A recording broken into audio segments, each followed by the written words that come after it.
We're rich. We're rich. We're rich. We're rich. We're rich. We're rich, We're baby. rich. Oh.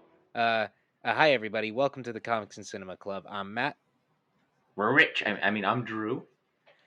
We were just celebrating a little because we seem to have stumbled on some cinematic gold with our last video or something like that, doing covering the Transformers franchise. We recorded that before the recent showing of the current movie Transformers One. Yeah, it was an episode or two ago that we released that, but after we released that when we recorded that when Matt was out here visiting me, and then we decided to uh, recently last weekend go see it, and honestly, it was better than I think a lot of people expected to, which is sad because it is sadly not making a ton of money, which is a little irksome because people will literally go see the live action Transformers movies and make it into $1 billion franchise when they're okay to mediocre to trash movies. I'm not trying to offend Transformers fans who like those films. I'm just, that's my opinion. But then people won't go pay homage or respect to this movie, which is actually good because it's animated. And not to mention the trailers for this admittedly weren't the best. I remember when the first trailer for this No. dropped like months ago, neither of us were that impressed. But having seen the movie, we can genuinely say this is probably one of, if not the best Transformers movie to ever get a theatrical release. Keep in mind the franchise has had Mm. lots of movies that didn't get theatrical releases, so those don't really count. But of the theatrical release movies, I definitely think that this is one of the best. And there's a lot of reasons as to why. Beyond the deep lore, the animation being incredible, the uh, respect it shows for the franchise as a whole, and at the character development, the voice acting, which is surprising to me because this is one of those celebrities is voicing well-known characters movies, and we've gotten a lot of those that range from Mario to Garfield. But the celebrities here do an actually decent job. Like I was shocked to find out that Chris Hemsworth actually does a pretty decent Orion Pax and Optimus Prime, and even more shocked that Brian Tyree does an amazing Megatron. Like, Oh yeah. holy shit, this is a good ass character. I And think yeah. I'm sorry, go ahead. No. I think the difference is that if you want to look at it, like Chris Pratt doing Garfield is literally just him kind of selling out. Let's be honest here. He didn't really try.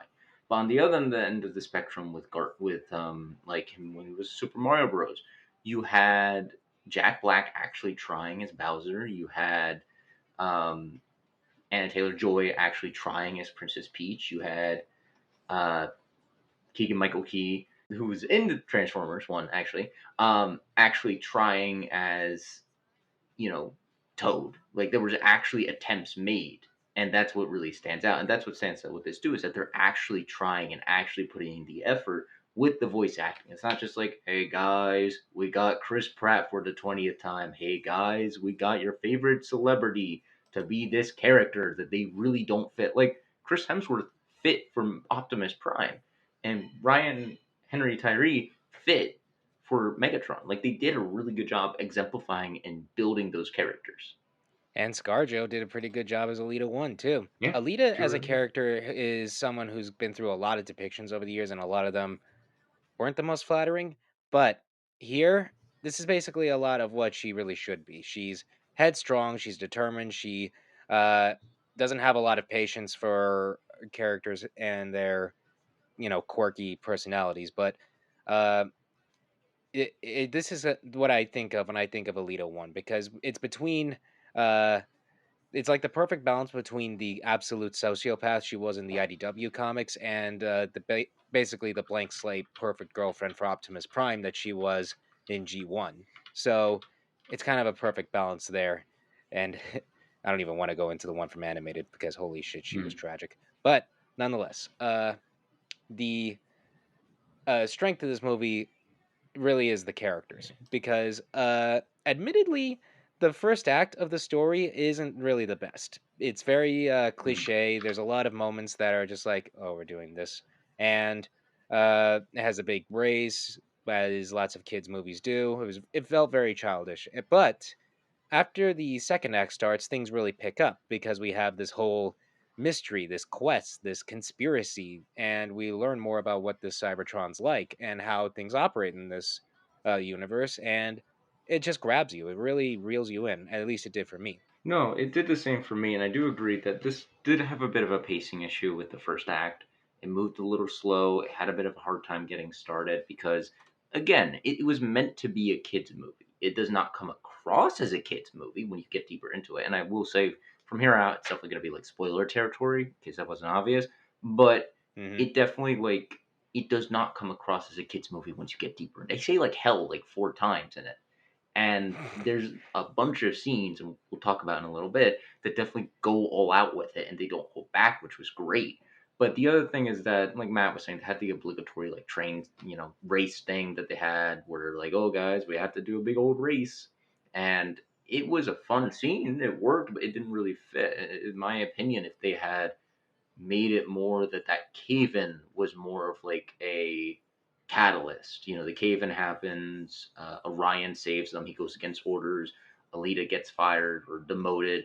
Um, a Sentinel visits them and like praises them for their efforts, but they still get like kicked down to where B is, and then you go from there. You didn't really need the race. You could have just gone from there and had a big moment and built from the same point. But after they like leave, Ikeon, that's when the story really kicks off, and that's where it really starts to come together and flesh itself out. Because, like Matt was saying, you have a lot of lore, you have a lot of storytelling, you have this whole mystery that really builds on itself. And uh, yeah, like he said, the race scene didn't really feel like it fit, but I can say it does. It is nice to establish Optimus and or Orion, I should say, Orion Pax and D16 actually being good friends. Mhm. Just living their lives. You know what it kind of reminds me of? It reminds me a bit of the Dungeons and Dragons movie that came out a couple years ago, the No Honor Among Thieves thing. That Mhm.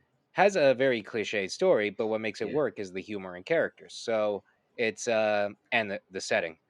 So Mhm. I think that's what are really highlighted here is that the characters, humor, and setting help a whole lot with this movie. And it is nice to see Orion and D16 be friends because it's a very important step, and it's more than other versions have gotten. I'll say Yeah. because in G1, Megatron literally just showed up to Orion's job one day and shot him and his girlfriend after playing nice. That was literally what he did, Yeah.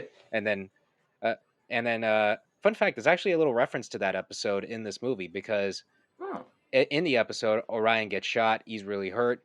And then he comes back later as Optimus. Megatron shoots him again, and it just bounces off his chest. Same thing happens here. So nice little showing of progression there.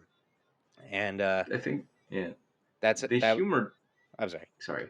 I keep interrupting you. Go ahead. It was nice to see that little reference. Is all I'm saying. Yeah. The other thing I was going to say is the humor is definitely something that stands out in this movie because I was a little worried that they were going to use all the jokes in the trailers, and they kind of did. But at the Hmm. same time, there's still some funny moments that stand out, and the humor is what kind of clicks. It's very smart. It's very witty.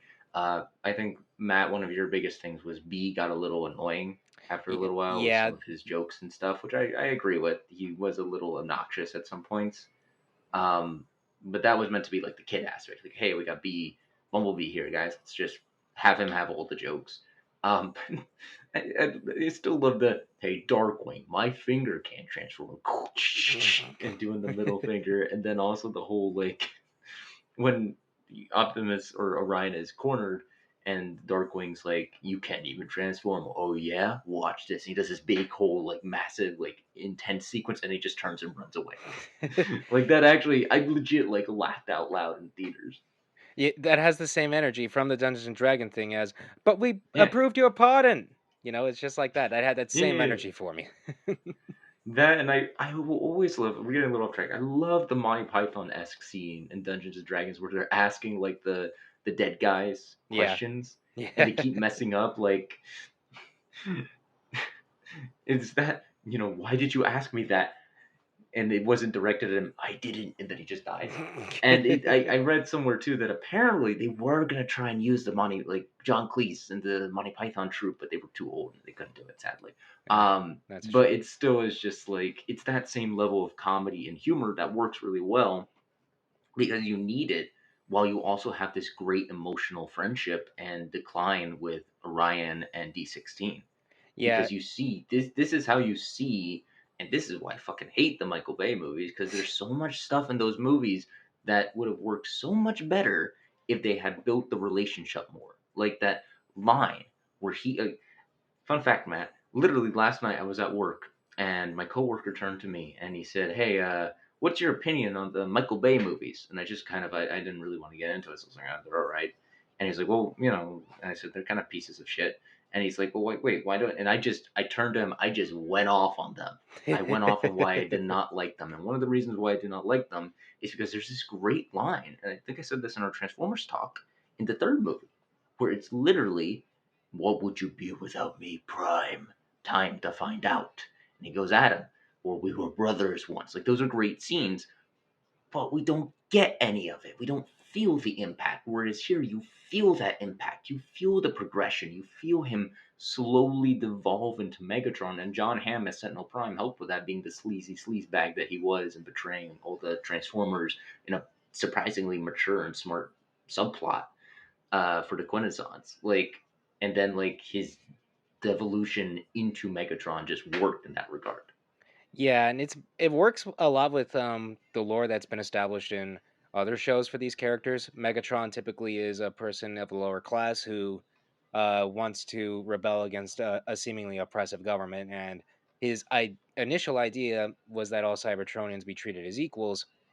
Problem was he wanted to force this sort of equality through tyranny, and it's just sort of replacing one old guard with another. So it's like you see that tragic fall take place. It's different than hearing it in a flashback. Because I remember Prime when Ratchet was explaining Optimus and Megatron's backstory. It was very, it was neat to see it play out in this continuity, but it was still just a flashback. It had paintings basically. So here we get to Mm-hmm. really explore the emotions and the feelings involved here. And I saw one guy say that Megatron betrayed Optimus out of nowhere, and it was like, no, that's what's built up throughout the entire movie. It's like, no, this is not out of nowhere. This is literally Mm-hmm. the buildup of and frustration that Megatron has been going through. This whole movie, D16 was just had so many aspects of his life just revealed to be worthless, all in service of a monstrous, bloodthirsty sociopath and making his life better, while he and his fellow miners and everyone else were just slaving away. And it all everything that he wanted, every aspiration that he had in life was tied to his job, and it was all worthless. It was all basically just a new form of slavery. He was Mm-hmm. so seeing that disillusionment grow is very impactful, and Brian Tyree Henry's voice acting was so good in conveying this. It comes across as a very hurt man, and Mm-hmm. we see that hurt evolve and grow into frustration and anger and Yeah. murderous rage. And eventually it just sort of turns on Orion. So, no, this doesn't come out of nowhere. This is Mm-hmm. very much something that's built up throughout the whole film, and that's something that I very much find interesting. I find it Yeah. very interesting. Yeah. The other thing too is like you get the comparing and the contrasting between them because they're friends, they're good buddies, they're brothers in a sense. They protect each other. But Optimus is much more intent on finding the truth, and Megatron, or D16, doesn't want to find the truth. He's content in his life because he believes that he has purpose. But then when everything gets destroyed and torn apart for him, Orion takes it in stride because he's already been looking for it, whereas D16 is just like hurt by it because first of all he sees Megatronus like destroyed and his idol like laid bare before him. So it's like this happened and it builds into that. I will also say that like it led to one of my favorite scenes in that movie and perhaps one of my favorite scenes from this year, if I'm being honest. Like the scene where D16 drops Orion and becomes Megatron, and then where Optimus falls into Cybertron and becomes Optimus Prime. Like it's one of the most visually beautiful and visually captivating scenes because I love the bit where like he drops in. There's no sound beyond the music. Like he's falling into Cybertron. He gets grabbed and pulled to the center. Meanwhile, D16 is tearing apart all the robots, and then he gets to Sentinel and he lifts him, and Sentinel's just like screaming, but you can't hear the screams, and he literally rips him apart like that, like this is how not of a kids movie is when a He character is getting ripped apart on screen in full detail. Like you see the gears getting like split and the wires coming apart and everything, and then it just is beautiful in paralleling it because Megatron is having his dark, his dark birth, and Optimus is having a hopeful resurrection. And I love the mirroring where Brian Tyree Henry is going, you know, I am Megatron, and it's just this loud, booming, overtaking sound. And then down below, Alpha Trion is going to Optimus, arise, Optimus Prime. It's much more like softer, but it has such as much of it, if not more, of an impact. And then it led to the final boss fight, which was great too. So, Yeah, and can we just say the action in this is so surprisingly easy to follow, despite so many things happening all at once. Like mhm, was not able to like lose focus once. I was able to just track everything and keep up with it, and that's something that's very important because the only movie where I've been able to do that before was Bumblebee, where the action mhm, because the character designs are so distinct and unique, and because the colors are so much brighter, and because of the camera work, I'm able to follow the action of everything going on very easily. And the same is true here. And everything just flows so fluidly and smoothly. And it is just, by God, it is just gorgeous. And yeah, that scene especially is when Optimus Prime arises specifically, and he confronts Megatron, and they fight, and they do flips and kicks and punches and shooting, and Optimus flame throws and mhm, transforms and attacks in V mode, and Megatron does his best, but he can't keep up. And then the other Decepticon leaders come in, Shockwave and Starscream and Soundwave. They come in, and Prime just handles them like they're nothing. yeah, And I'm able to follow everything. I'm able to keep up with this kind of action, and it is intense and brutal, and I absolutely love it. This is some of the best fight scenes I've ever seen in the Transformers franchise. I'll just say this is yeah, some of the best fighting I've ever seen. yeah. The other thing too is, first of all, I just have to say that I love Steve Buscemi as Starscream. I So wish do we I. gotten more of him because his voice just fits him so well for some reason, and it worked really well. It was also fun seeing John Bailey come back as Soundwave for a short amount of time that he had because he does a great Soundwave. He really does. And again, Steve Yeah, Buscemi is fun as Starscream. He's just like look, other Starscream actors in the past have either been really shrill or just really scratchy. Like his voice can range from Wolverine from Earth's Mightiest Heroes and Wolverine and the X-Men to uh Krusty the Clown. So yeah, literally Steve Buscemi is a really good balance in between those two extremes right there, and it's not even his first time doing a Transformer. He was actually in mhm. Transformers 5 as the character Day Trader, i.e., the most irritating, annoying Transformer on Earth, even though he was like only in one scene and we didn't really Oh, is he get really that. the most annoying? No, like I would say that's probably like Wheelie, but that's what everybody Oh, else okay, calls him, I guess. okay, So I'm just gonna have to take them on their word for it. But I don't know. It's like Steve Buscemi. I want you to do more work for this franchise. Like it just here seeing Starscream up on that throne, and he's next to Soundwave and Shockwave, and you just hear Randall's voice come from that is just perfect for me. I yeah. can't explain it. Yeah, it worked really well. And I don't know who did Shockwave, but he did a good job too, even though he was a little more emotional than usual. But someone pointed out that literally he acts on like logic. And there's that great scene where like Lita's trying to rally them to Optimus to listen to him, and Shockwave's like, "Why should we follow you?" And she just pounds her fists together, and he's like, "We will follow you." And it's like he's acting on logic. Yeah, that's a Shockwave performance, definitely. Yeah. Um, Gosh, also something I want to point out. I really love the designs of everybody in this movie. Everyone definitely feels Mm, like unique. You can't mistake this for any other like Brandon Transformers, which is very important because in recent years in the franchise, Hasbro's decided to go with a concept called evergreen designs. These are mhm, basically like uniform character designs and sheets that would be used across all the shows from now on. This is a really bad idea because um, if they're not distinct, it can be easy to mistake one Transformer series for another mhm, if the animation styles aren't different enough. So that in turn feels like it would be very limiting to the franchise. Because if you look at a character from Transformers Prime, you're not going to mistake it from something from Transformers Animated or G1. But if you use the evergreen designs that often, you're going to get those sort of results.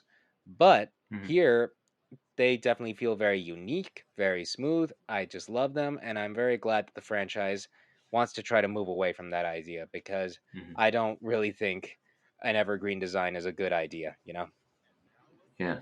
Something else I'd like to point out too is there were a lot of like little callbacks and cameos that they had. First of Hmm. all, with as many robots as they had in there, I didn't get all of them, but I know I heard Ratchet at one point, and I think someone pointed out Ultra Magnus might have been in the background of one of the shots or something, and then all the names on like the. That's why they did the race. They did the race for all the cameos. That Yep. was why they did it. Um, but then also they used music from previous franchises too. Like Brian Tyler did a great job with the music. I love the music for it that he did, but there's also little bits of I think Transformers Prime that popped in here and there as well, which is really nice to have callbacks to the other stuff. Yeah. And that was very good. The music of the Primes was definitely very, very uplifting. And Mhm. not to mention, this is the best usage of Megatron and Megatronus ever. Like, hear me out. Megatronus Prime is the Fallen, right? Mhm. He's the Fallen from the second movie, and the whole idea was that his face would be the inspiration for the Decepticon symbol. That doesn't His face in the movie doesn't look like that. It actually does in this movie, so that's very nice. But other versions of Megatronus were either uh, claimed to be the first Decepticon, but that doesn't Mhm. really work with the established lore. Megatron is the first Decepticon. Here, it makes sense that the image of the Decepticons is his face. He's described as being the most powerful, so it really comes across that in the Decepticon ideology that might makes right. So that's something that I find very fascinating. So it's not like Mhm. Megatronus literally corrupted Megatron to be bad, or that Megatronus claimed to be part of a faction he logically shouldn't have anything to do with. It feels Mhm. proper. It feels like a direct inspiration, and that's something that I can't praise enough. I think that this is like Mhm. the best usage of these two in in the franchise as a whole. Yeah. So I really like that. I just wanted to make them. Also, Mhm. one last thing, Sentinel Yeah. Prime, literally so much fun because Yeah. it's just like everything that I know Sentinel to be amplified times 20. It's like I can't get enough of this. Yeah. He was a sleaze bag, and it worked as a sleaze bag. Like you can look at the. I've never seen the Matt has like the original animated thing, but I remember in the movie like the Dark of the Moon, he just was like this stereotypical like brooding villain, and here he's literally like he gets like owned by the Quintessons and is like a little slime ball to them, like serving them, and he has so much power because he's hoarding it over the other Autobots or other robots that he's able to control because he's literally being controlled by other people, and it works well with that. But then also something else that I liked is that it wasn't like I think everyone thought that Megatron or D16 was going to become Megatron because he kills Sentinel. He becomes Megatron because he severely wounds Optimus and he ruins their friendship. Hmm. Like that was a great scene too. But in general, this movie just did a great job of hitting all the right notes, of hitting everything so well.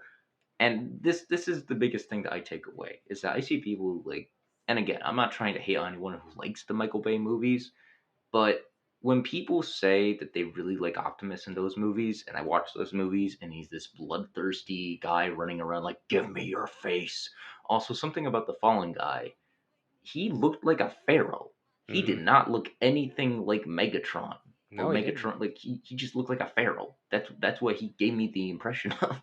I wasn't a But designer on that movie. um, I'm not gonna fucking try to understand them. They literally don't even get me started on what they did with that's fair. Devastator. He literally looks like a giant fucking mechanical gorilla, and that's like no. I am directly beneath the enemy scrotum. Yes, Um, and they gave him but I wings. think that what stood out to me in this movie is that he has moments where he's doing action, he's running around, he's beating people up, but you have that scene where he becomes the Prime, but then you also have this great scene where he's rallying the other Autobots, the other Cybertronians to help.